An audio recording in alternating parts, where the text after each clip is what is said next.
सांगलीतील झील इंटरनॅशनल स्कूलच्या विद्यार्थ्यांनी आंतरशालेय समूहगीत गायन स्पर्धेत उत्कृष्ट सादरीकरण करत प्रथम क्रमांक पटकावला आहे. Lokmanya multipurpose cooperative society limited यांच्या वतीने शुक्रवार 21 ऑगस्ट रोजी या स्पर्धेचे आयोजन करण्यात आले होते. सांगली व परिसरातील अनेक शाळांनी या स्पर्धेत सहभाग घेतला होता. या आंतरशालेय समूहगीत गायन स्पर्धेत झील इंटरनॅशनल स्कूलच्या विद्यार्थ्यांनी उत्स्फूर्त सहभाग नोंदवत आपल्या संगीत कलेचे उत्कृष्ट प्रदर्शन केले. प्रतिभावान विद्यार्थ्यांनी केलेल्या अप्रतिम सादरीकरणाला परीक्षकांची दाद मिळाली आणि झील इंटरनॅशनल स्कूलने प्रथम क्रमांक पटकावला. प्रथम क्रमांकाबद्दल विद्यार्थ्यांना मानाची ट्रॉफी आणि प्रमाणपत्रे प्रदान करण्यात आली. विद्यार्थ्यांच्या या यशामागे संगीत शिक्षक अमित कदम यांचे मार्गदर्शन, मेहनत आणि समर्पण महत्त्वाचे ठरले.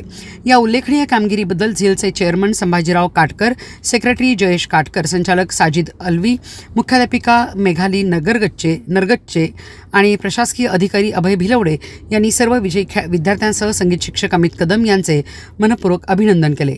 यावेळी अशाच प्रकारे यशाची परंपरा कायम ठेवण्यासाठी विद्यार्थ्यांना शुभेच्छा देण्यात आल्या.